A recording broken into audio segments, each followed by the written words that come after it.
I'm super clear that our armed forces are our first line of defence, and we need to be ready to fight and win. But the cost of getting it wrong is not just going to fall on those in uniform.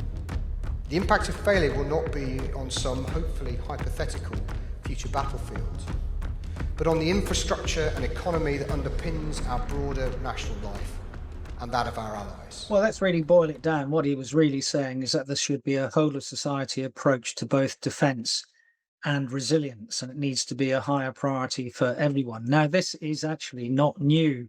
At the Warsaw Summit, NATO Warsaw Summit in 2016, we set a resilience baseline. There were 7 parts of that resilience baseline in NATO, and it includes all those things which keep society functioning. It's transport, it's communications, it's energy, it's food, and that was actually picked up this year in the National Security Strategy in the UK, which came out on the 24th of June, 2025, which sort of said that the UK must prepare for a wartime scenario in the homeland. So I think there's 2 parts to this resilience, really. Firstly, there's institutional resilience to make sure that, we overcome the just enough, just in time logistics. And how we keep things running on a war, if there were to be a war of any scale. And the second part is the sort of hurricane mentality, you might call it, of an individual, and what an individual might need to do in a wartime scenario to overcome their own limitations. And I say hurricane preparation in a way because, having lived in Florida, it's second nature if you live in Florida during the hurricane season to keep 3 days of supply in various boxes in your garage of water, food, having a little burner, because you're always, in terms of just enough, just in time logistics, only 72 hours away from a crisis. Now, what he did not say, and no one is really saying, is that we're on an inevitable path to war. And indeed, the speech last week by Rutte, the NATO Secretary General, said that all efforts must be made to prevent a war. So really, the 2 most important factors you need to look at are, what do you think is Russia's intent? And that's where the speech by the head of MI6, Machiavelli, comes in terms of, saying that Russia has this imperialist mindset. And secondly, what prevents war and what keeps the peace and keeps Russia from achieving any imperialist mindset? And the answer to that, of course, is deterrence. So deterrence then has 3 components. We always say it is signaling multiplied by capability multiplied by resolve. And Europe is not incapable of defending itself. It's been unwilling to defend itself if there is a slide from the national security strategy of America. And there is a difference between the 2. So it's really waking that up to people, which is the most important thing. It's having this mentality for the future, that things can't change. But as the historian of my youth, A.J.P. Taylor, used to say, nothing is inevitable until it happens. And one of the best ways of preserving the long peace since the Second World War in Western Europe is to have institutional and personal resilience alongside strong deterrence. Of course, part of that also came out at the 75th anniversary of NATO in The Hague, when there is this upward curve towards a 5% spend in NATO by 2035. Well, if you track both MI5, MI6 and CDS type speeches over the last 5 or 6 years, which of course I do, it's not been unusual. The sort of malign threat from Russia has always been there. These are more stark, but if I went back a year to the last outgoing CDS, he made 2 points. One is that the Russians are not about to invade, and the second one is we're unlikely to be at war. What the warnings have really been about, though, over that time frame is, don't assume that there is an absolute peace forevermore unless we have this sort of resilience and deterrence to make sure that the long peace in Europe is consistent. Now, I don't think people should be afraid. But Russia tries to amplify this fear, and there's a difference between the fear that scares people and things that kill people.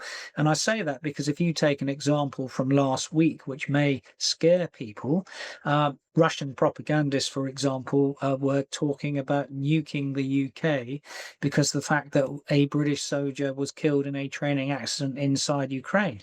That, of course, is to scare people. It's no credible reality of Russia going to nuke us because a British soldier was killed in Ukraine. But that is this kind of thing which scares people and gets people on edge and can lead to appeasement in the way that we might see appeasement in the if the Donbass were to be given to Russia at the moment. That would be equivalent to the 1938 Anschluss, which means joining. You've joined a bit of Ukraine to Russia, and that could down the road lead to a sort of Czech crisis equivalent and further appeasement. That's why what comes about of a just or durable peace is really important in the outcome of the conflict between Russia and Ukraine. First thing in terms of hybrid warfare is obviously what we call deniable attacks and plausible deniability.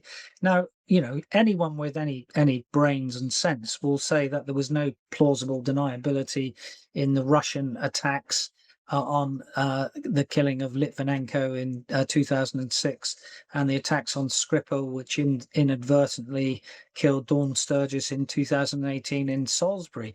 That was both a nerve agent being introduced into the UK in 2018 and a radiological agent being introduced to the UK in 2006. If you think that's acceptable, then it's absolutely not. But in terms of the example you used about the NHS, I mean, there have been major attacks against the NHS.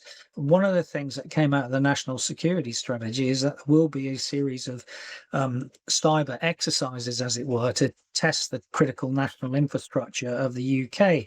Now, cyber is an interesting one because unless you really invest properly in your defense mechanisms, and for example, at the moment, if you're still on Windows 10 rather than Windows 11 as a very parochial individual thing, that is not supported software, so you're going to get potentially hacked. And I'm sure there's lots of legacy systems in the NHS which are running old legacy software as well as hardware. Now, let's be realistic about cyber attacks. They can degrade and disrupt and therefore push, for example, in the NHS, a lot of operations and things like that to the right. But there's never been a cyber Pearl Harbor, neither has there ever been a cyber Hiroshima. That's not to be complacent about it.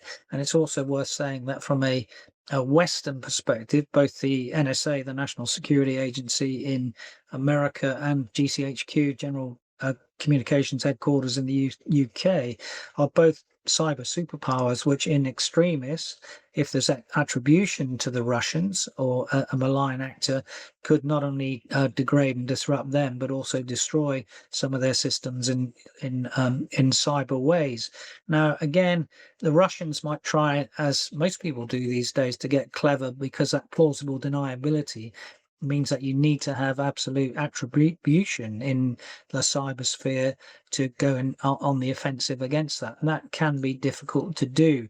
But rather like during the Cold War, it's rather the use of what we used to call term proxy forces, but nowadays might be using serious organized crime people, stuff like that, to do your bidding, where you manage to coerce them to work for you without necessarily knowing that you're working for the Russian GRU or whatever, by just paying them lots of money, and they won't ask where the money's coming from.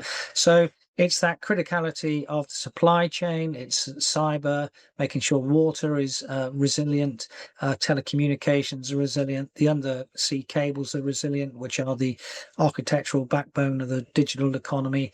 All of those have to be resilient. And in extremis, of course, you can push back in other ways, in the way that, for example, the Turks did in 2015 by shooting down a Russian aircraft when it intruded into their airspace. Similarly, the drone incursions, the ones over Denmark, for example, you can give a sort of 3 strikes and you're out, which effectively is what the Turks did by calling the Russian ambassador in twice when there were previous incursions. On the third time, they weren't messing around.